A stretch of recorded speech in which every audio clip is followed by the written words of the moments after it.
مکرم صاحب کو آج تقریباً 1 ہفتے بعد دیکھ رہی تھی۔ ان کو دیکھنے کے بعد میرے دل کی دھڑکن تیز ہو گئی اور مجھے عجیب و غریب احساسات تنگ کرنے لگے۔ میں نہیں جانتی تھی کہ اس انسان میں ایسی کون سی کشش ہے جو مجھے اس کی طرف کھینچتی ہے۔ میں جب بھی اس انسان کو دیکھتی تھی کنٹرول کھو دیتی تھی۔ کبھی کبھار تو مجھے خود سے خوف آنے لگتا تھا کہ کہیں ایسا نہ ہو میں کوئی ایسی حرکت کر بیٹھوں کہ خود سے بھی نظریں ملانے کے قابل نہ رہوں۔ مکرم صاحب میرے والد کے بچپن کے دوست تھے، لیکن ہمارے گھر میں وہ پچھلے 1 ہفتے سے لگاتار آ رہے تھے۔ میرے والد چونکہ بڑے سیاستدان تھے، اس سلسلے میں اکثر ہی ان کے دوست وغیرہ ملنے کے لیے آتے رہتے تھے، اور ابھی بھی سیاست کا ہی کوئی مسئلہ چل رہا تھا جس پر وہ دونوں بیٹھے بحث کر رہے تھے۔ جبکہ میں ان سے کچھ ہی فاصلے پر بیٹھی مکرم صاحب کے چہرے کو دیکھتی چلی جا رہی تھی اور اپنے ذہن میں مختلف طرح کے تصورات پیدا کر رہی تھی، جن سے میری بے چینی بڑھتی چلی جا رہی تھی۔ اچانک ہی مکرم صاحب نے میری طرف دیکھا۔ ہم دونوں کی آنکھیں ملیں، اس کے ساتھ ہی میرے جسم میں سنسنی دوڑ گئی۔ مجھے لگا کہ اگر مزید میں انہیں دیکھتی رہی تو مجھ سے کچھ غلط ہو جائے گا۔ میں تیزی سے وہاں سے اٹھی اور بھاگ کر اپنے کمرے میں چلی گئی۔ میں گہرے گہرے سانس لے رہی تھی اور خود کو پرسکون کرنے کی کوشش کر رہی تھی، لیکن میرا تنفس کسی بھی طرح سے بحال نہیں ہو رہا تھا۔ کمرے میں میری بہن بھی بیٹھی ہوئی تھی۔ میری یہ حالت دیکھ کر وہ پریشان ہو گئی اور کہنے لگی، کیا ہو گیا؟ تم اتنی کیوں پریشان کیوں ہو؟ بابا نے کچھ کہا ہے یا تمہاری کسی سے لڑائی ہو گئی ہے؟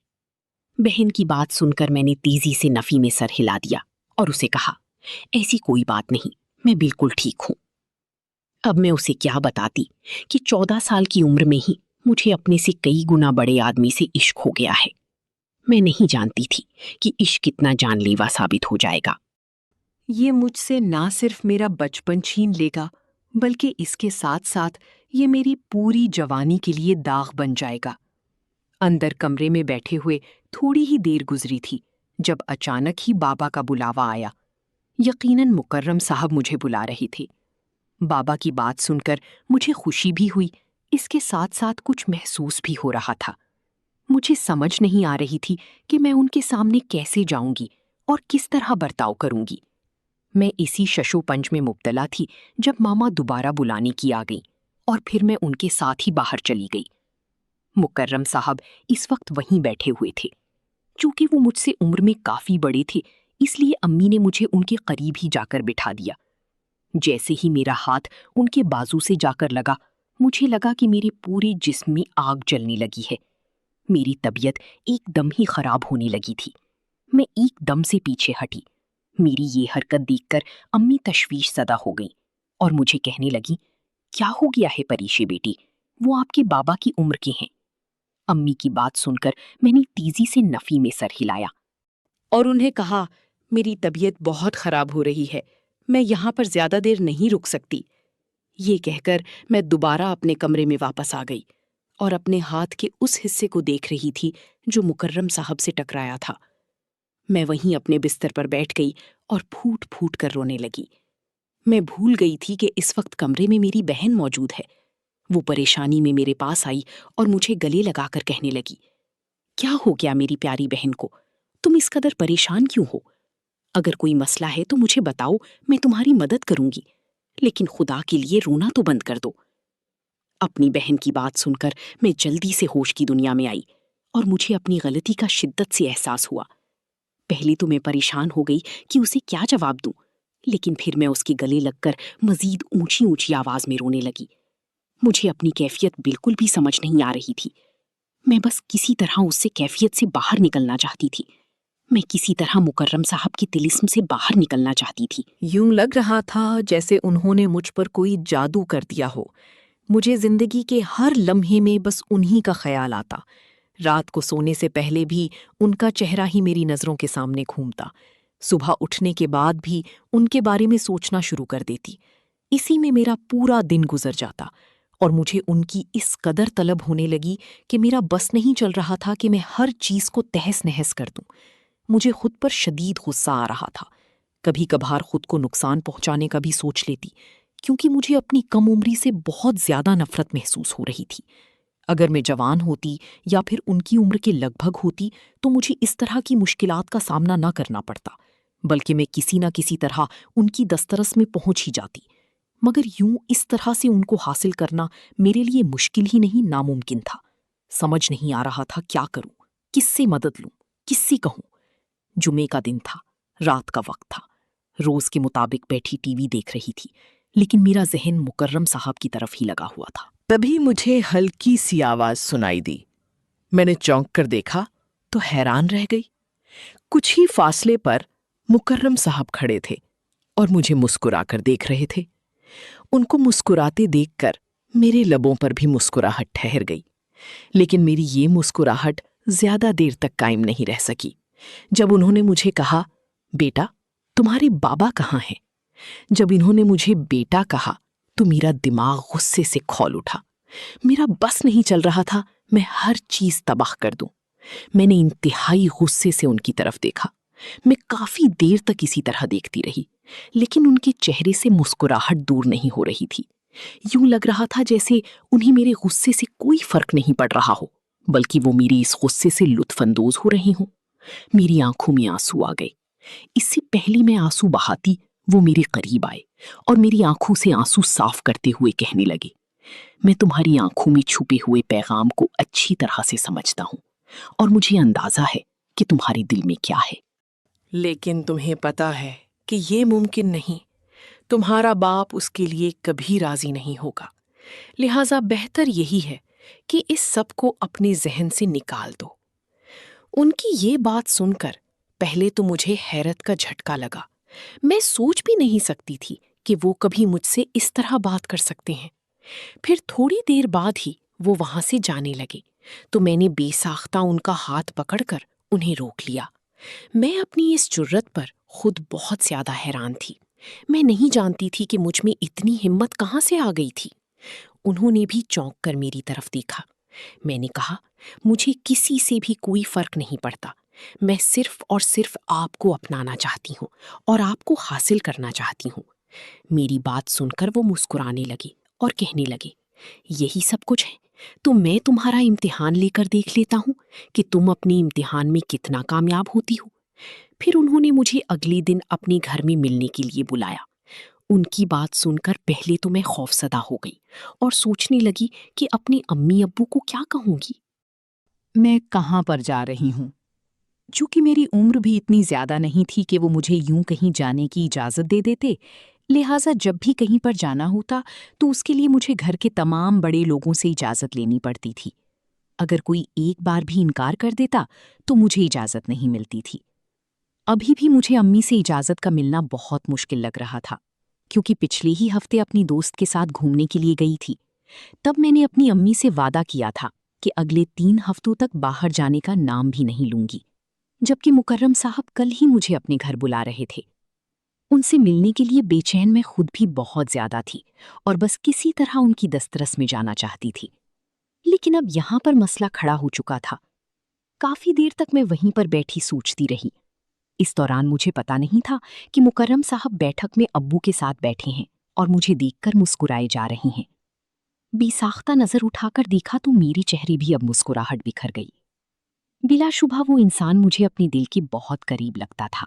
اب تو وہ مجھے اور بھی زیادہ اچھا لگنے لگا تھا، کیونکہ وہ میری آنکھوں کو سمجھ گیا تھا اور اس نے میری محبت کا اظہار بھی قبول کر لیا تھا۔ ورنہ میں تو ڈر ہی رہی تھی کہیں ایسا نہ ہو وہ مجھے ڈانٹ کر خاموش کروا دے، یا پھر میرے والدین کو ہی میری شکایت نہ لگا دے کہ آپ کی بیٹی غلط چکروں میں پڑ گئی ہے۔ خدا کا شکر تھا وہ انسان مجھے سمجھ گیا تھا، اور میرے لیے اس سے بڑھ کر اور کوئی خوشی کی بات نہیں تھی۔ چند لمحے اس کو دیکھ کر میں بھی اپنی آنکھوں کو سکون پہنچاتی رہی۔ جب وہ وہاں سے اٹھنے لگا تو میں بھی بے ساختہ اٹھی اور اپنے کمرے کی طرف بڑھ گئی۔ اس سے پہلے کہ میں کمرے کے اندر داخل ہوتی، مجھے اپنے بابا کی آواز سنائی دی۔ وہ بہت سنجیدگی کے ساتھ مجھے پکار رہے تھے۔ مکرم صاحب بھی پاس موجود تھے۔ میرے قدموں کے نیچے سے زمین نکل گئی اور مجھے ڈر لگنے لگا کہ کہیں ایسا نہ ہو میں غلط سمجھ رہی ہوں اور مکرم صاحب نے سب کچھ ابا جان کو بتا دیا ہو۔ میں ڈرتے ڈرتے ابا کی طرف گئی۔ انہوں نے مجھے اپنے سامنے بیٹھنے کو کہا اور مجھ سے پوچھنے لگی، تم نے مکرم سے کون سی کتابیں لینی ہیں؟ میں نے ان کی طرف دیکھا۔ کافی دیر تک مجھے سمجھ ہی نہیں لگی کہ ابا جان کس بارے میں بات کر رہے ہیں۔ میرے یوں چونک کر دیکھنے پر ابا بھی حیران ہوئے اور مجھے کہنے لگے، دراصل مکرم صاحب مجھے بتا رہے تھے کہ تم نے ان سے کچھ کتابیں مانگی ہیں اور وہ چاہتا ہے کہ تم اس کے گھر جا کر وہ کتابیں لے لو۔ کل ویسے بھی وہ اپنے گھر پر ہی موجود ہوگا اور مجھے امید ہے کہ تمہیں ان سے بہت کچھ سیکھنے کو ملے گا۔ ویسے بھی تم نے اگر وکالت کرنی ہے تو مکرم بھی اپنی زندگی میں ایک اچھا وکیل رہ چکا ہے، وہ بہت اچھے طریقے سے تمہاری رہنمائی کر دے گا۔ ابا کی بات سن کر مجھے یوں لگا جیسے کسی نے مجھے جنت کی نوید سنا دی ہو۔ جس کام کو میں بہت زیادہ مشکل سمجھ رہی تھی وہ مکرم صاحب نے 5 منٹ کے اندر ہی اندر کر دیا تھا۔ نہ جانے 1 گھنٹے میں کتنی زیادہ بہانے میں اپنے ذہن میں سوچ چکی تھی، لیکن مجھے اپنا ہر دوسرا بہانہ پہلی بہانے سے زیادہ فضول لگتا تھا۔ مجھے یہ بھی لگنے لگا تھا کہ شاید میری یہ ملاقات ادھوری ہی رہ جائے گی اور میں مکرم صاحب کو ناراض کر دوں گی، لیکن ایسا کچھ بھی نہیں ہوا۔ ابا کی بات سن کر میں نے تیزی سے ہاں میں سر ہلایا اور ابا کو کہنے لگی، جی میں نے ان سے واقعی ہی کچھ کتابیں لینی تھیں اور ان کتابوں کے بارے میں مجھے ٹیچر نے بھی بتایا تھا کہ یہ بہت اچھی ہیں۔ کافی دیر تک میں ابا کے ساتھ بیٹھی باتیں کرتی رہی، جبکہ ذہن میرا ابھی بھی مکرم صاحب کی طرف ہی الجھا ہوا تھا۔ ایک لمحے کے لیے تو میرے ذہن میں آیا کہ میں ابا کو دھوکہ دے کر بہت بڑی غلطی کر رہی ہوں، لیکن پھر دوسری ہی لمحے شیطان دوبارہ سے مجھ پر حاوی ہو گیا۔ میں نے خود کو تسلی دی اور کہا، اس میں غلط کچھ بھی نہیں ہے، میں نے بھی باقی لڑکیوں کی طرح محبت کی ہے۔ میں شاید بھول گئی تھی کہ محبت سب کچھ نہیں ہے، یہ سب تو صرف اور صرف اٹریکشن ہے۔ محبت اپنے محبوب کو حاصل کرنے کا نام نہیں۔ چونکہ اس وقت میرا ذہن بھی بہت کچا تھا اور مجھے صرف اور صرف مکرم صاحب کی ہی طلب ہو رہی تھی، اسی وجہ سے میں باقی تمام چیزوں پر غور نہیں کر رہی تھی۔ میرا مقصد صرف اور صرف اس انسان کو حاصل کرنا تھا اور اب مجھے اپنا یہ مقصد مکمل ہوتا ہوا نظر آ رہا تھا۔ صبح تقریباً 7 بجے کے وقت میں اٹھ گئی۔ مجھے اتنی جلدی اٹھا دیکھ کر امی پہلے تو بہت حیران ہوئی اور پھر کہنے لگیں، خیریت ہے بی بی، آج میری بیٹی اتنی جلدی اٹھ گئی، کہیں گھومنے کا پروگرام تو نہیں؟ یاد ہے نا پچھلے ہفتے مجھ سے کیا وعدہ کیا تھا؟ اگلے 3 ہفتوں تک کہیں بھی نہیں جاؤں گی۔ امی کی بات سن کر میں مسکرانے لگی اور انہیں کہنے لگی، امی میں کہیں نہیں جا رہی، بلکہ ابا مجھے اپنے ساتھ لے کر جا رہے ہیں۔ ابا بھی اسی وقت کمرے سے باہر نکلے تھے، مجھے دیکھ کر مسکرانے لگے اور کہنے لگے، ہاں جی آج میں اپنی بیٹی کو وکالت سکھانے کے لیے لے کر جا رہا ہوں۔ امی حیران ہو کر ہم دونوں کی طرف دیکھنے لگیں۔ ابا نے انہیں بتایا کہ وہ مجھے اپنی دوست کے پاس لے کر جا رہی ہیں، اور یہ بات سن کر امی ایک دم ہی آگ بگولا ہو گئیں اور کہنے لگیں، یہ کیا بات ہوئی؟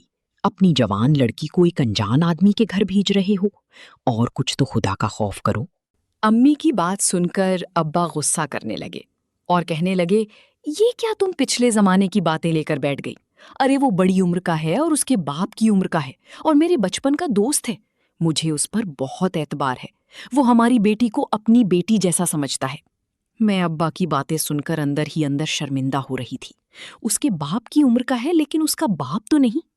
امی ابا سے بحث کرنے لگی۔ فی الحال امی کی یہ بحث مجھے بہت زہر لگ رہی تھی۔ میں نے ابا کا بازو پکڑا اور انہیں کہنے لگی، ابا پلیز مجھے جانا ہے، وہ کتاب واقعی میرے لیے بہت ضروری ہے۔ مجھے ڈر تھا کہ کہیں اماں ابا کو اپنی باتوں میں قائل نہ کر لیں اور مجھے لے جانے سے منع نہ کر دیں۔ ابا بھی غصہ ہو گئے اور اسی وجہ سے انہوں نے امی کو صاف صاف کہہ دیا کہ میرے معاملات میں ٹانگ اڑانے کی ضرورت نہیں، مجھے اپنی بیٹی کے لیے جو کچھ بھی ٹھیک لگے گا میں وہ کروں گا، جبکہ امی نے اپنا سر دونوں ہاتھوں میں گرا دیا۔ شاید امی مکرم صاحب کو بہت اچھی طرح سے سمجھتی تھی، اسی لیے کہتے ہیں کہ مائیں اپنے بچوں کو دیکھ کر یہ اندازہ لگا لیتی ہیں کہ ان کے ذہن میں کیا چل رہا ہے۔ اور ابھی بھی امی میرے چہرے پر پھیلی ہوئی مسکراہٹ کو تشویش سے دیکھ رہی تھیں۔ جب وہاں سے نکلنے لگیں تو مجھے کہنے لگیں، یہ تمہارے چہرے پر اتنی ہنسی کیوں کھل رہی ہے؟ وہاں پر اپنے ابا کے ساتھ ساتھ ہی رہنا اور ایک لمحے کے لیے بھی ان سے جدا مت ہونا۔ اگر مجھے پتا چلا کہ تم وہاں پر اکیلی گھومتی رہی ہو تو مجھ سے برا کوئی نہیں ہوگا۔ امی کی بات سن کر میں نے جلدی سے ہاں میں سر ہلایا، کیونکہ میرا مقصد اس وقت صرف اور صرف وہاں سے نکلنا تھا۔ ابا کے ساتھ میں بظاہر گاڑی میں بیٹھی ہوئی تھی، لیکن میرا ذہن مکرم صاحب کے گھر پر الجھا ہوا تھا۔ مجھے سوچ کر بہت خوشی ہو رہی تھی کہ تھوڑی ہی دیر بعد ہم دونوں کا ملن ہو جائے گا۔ رات کو مکرم صاحب سے کی ہوئی باتیں میرے ذہن میں گھوم رہی تھیں۔ دراصل رات کو میں سونے کے لیے لیٹی ہوئی تھی۔ اچانک ہی میرے موبائل کی بیل بجی۔ میں نے دیکھا تو وہ اننون نمبر تھا۔ ویسے تو میں اننون نمبر سے کال نہیں اٹھاتی تھی اور نہ ہی میسج کا جواب دیتی تھی، لیکن رات کو میں نے نہ چاہتے ہوئے بھی اس میسج کا جواب دے دیا۔ مجھے اندازہ ہوا کہ وہ مکرم صاحب ہی تھے۔ پھر میں نے ان سے کال ملائی اور تقریباً صبح کے وقت تک میں نہیں سوئی تھی۔ اسی وجہ سے صبح بھی جاگ رہی تھی، جبکہ امی یہ سمجھتی رہیں کہ میں جلدی اٹھ گئی ہوں۔ انہیں کیا پتا تھا کہ میں سوئی ہی نہیں تھی۔ مجھے اپنی اس حرکت پر بہت ہنسی آ رہی تھی، لیکن میں نہیں جانتی کہ اپنی جن حرکتوں کو سوچ کر میں ہنس رہی ہوں، بعد میں اپنی انہی حرکتوں کو سوچ کر مجھے رونا پڑے گا۔ اچانک گاڑی راستے میں خراب ہو گئی۔ دوسری طرف میری بے چینی بھی سوا نیزے پر پہنچ چکی تھی۔ میرا بس نہیں چل رہا تھا کہ میں اڑ کر وہاں پہنچ جاؤں، جبکہ دوسری طرف گاڑی تھی، ٹھیک ہونے کا نام ہی نہیں لے رہی تھی۔ ابا جی کے چہرے پہ بہت پریشانی نظر آ رہی تھی۔ تھوڑی ہی دیر کے بعد انہیں آفس سے کال آ گئی۔ دراصل ان کی ایک بہت ہی ضروری میٹنگ تھی، جہاں پر انہوں نے کسی بھی حال میں پہنچنا تھا۔ اچانک ہی وہاں پر ایک گاڑی آ کر رکی۔ اس گاڑی میں مکرم صاحب بیٹھے ہوئے تھے۔ انہیں دیکھ کر میں بہت خوشی ہوئی۔ جب میں انہیں یاد کرتی تھی وہ میرے سامنے یوں آ جاتے جیسے میں نے بلایا ہو۔ اب تو مجھے یوں لگنے لگا جیسے دل کو دل سے راہ ہوتی ہے والا محاورہ صرف اور صرف میرے لیے ہی بنا تھا۔ مکرم صاحب نے ہم لوگوں کو پریشان دیکھا تو پوچھنے لگے، کیا ہو گیا؟ آپ میری طرف نہیں آ رہے تھے؟ ابا نے کہا کہ بھائی تمہاری طرف ہی آ رہا تھا، لیکن گاڑی خراب ہو گئی اور میری ایک بہت ضروری میٹنگ بھی ہے، مجھے بس کسی طرح اس میٹنگ میں پہنچنا ہے۔ مکرم صاحب نے انہیں تسلی دی اور کہا کہ آپ گاڑی میں بیٹھیں، آپ کو میں میٹنگ پر چھوڑ دوں گا، جبکہ پریشا کو اپنے ساتھ لے جاؤں گا۔ اسے میں مختلف کتابیں دے دوں گا اور سمجھا دوں گا، پھر بعد میں اپنے ڈرائیور کے ساتھ گھر بھیج دوں گا۔ مکرم صاحب کی بات سن کر میں نے بے ساختہ اپنے ابا کی طرف دیکھا، جو اس وقت گہری سوچ میں ڈوبے ہوئے نظر آ رہی تھی۔ انہوں نے ایک نظر میری طرف دیکھا اور مجھ سے پوچھنے لگے، یہ ٹھیک رہے گا؟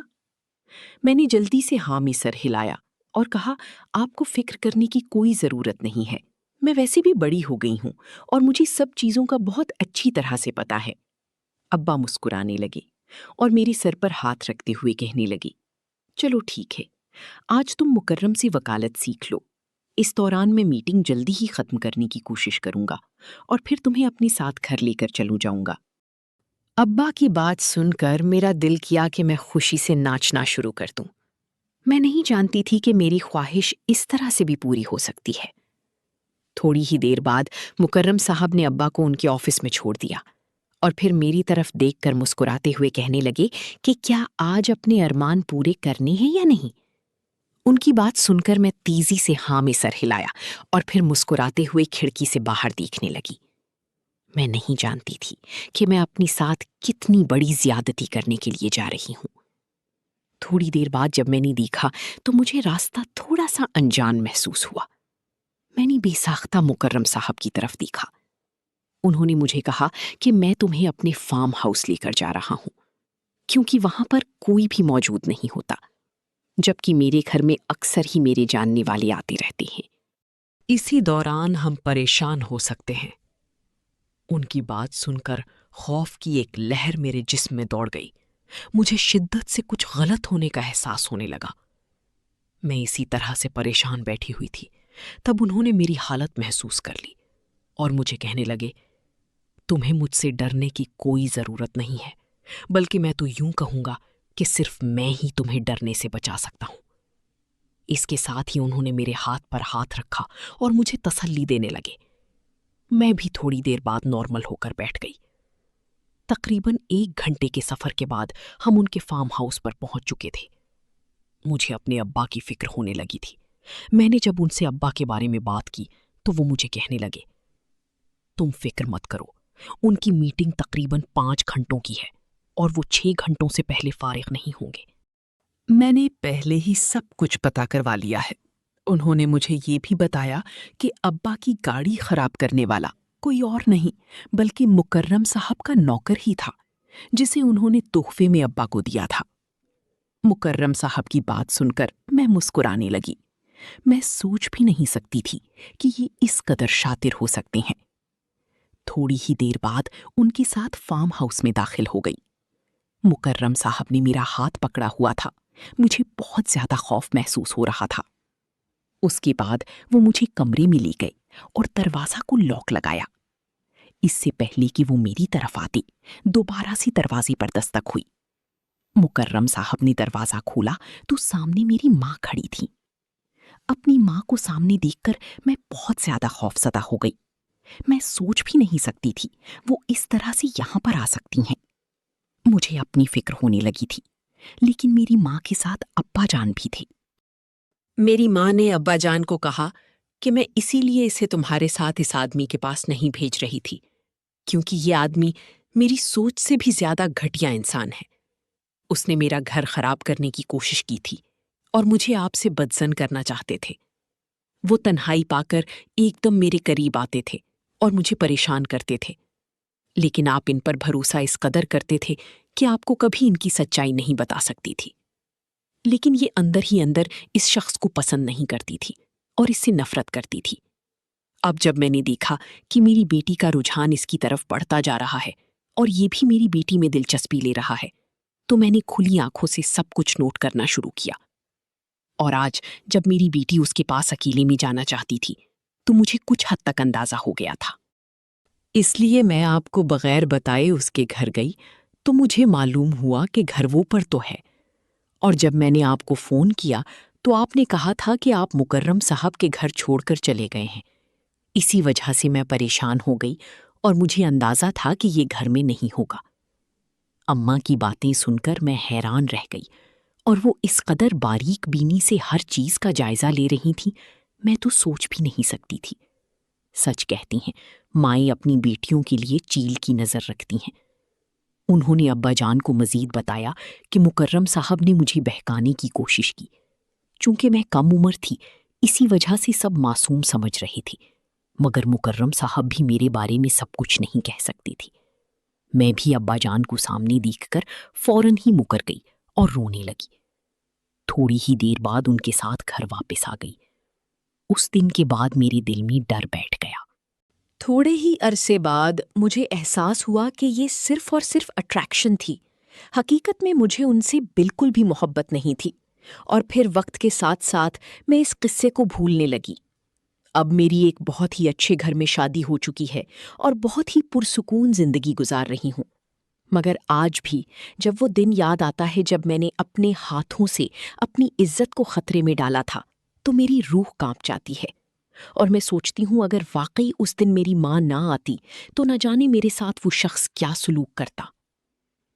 اگر آپ کو کہانی انٹرسٹنگ اور اچھی لگی تو ویڈیو کو لائک اور شیئر کر دیں، اور مزید ایسی ویڈیوز دیکھنے کے لیے ہمارے چینل کو ابھی سبسکرائب کر لیں۔ شکریہ۔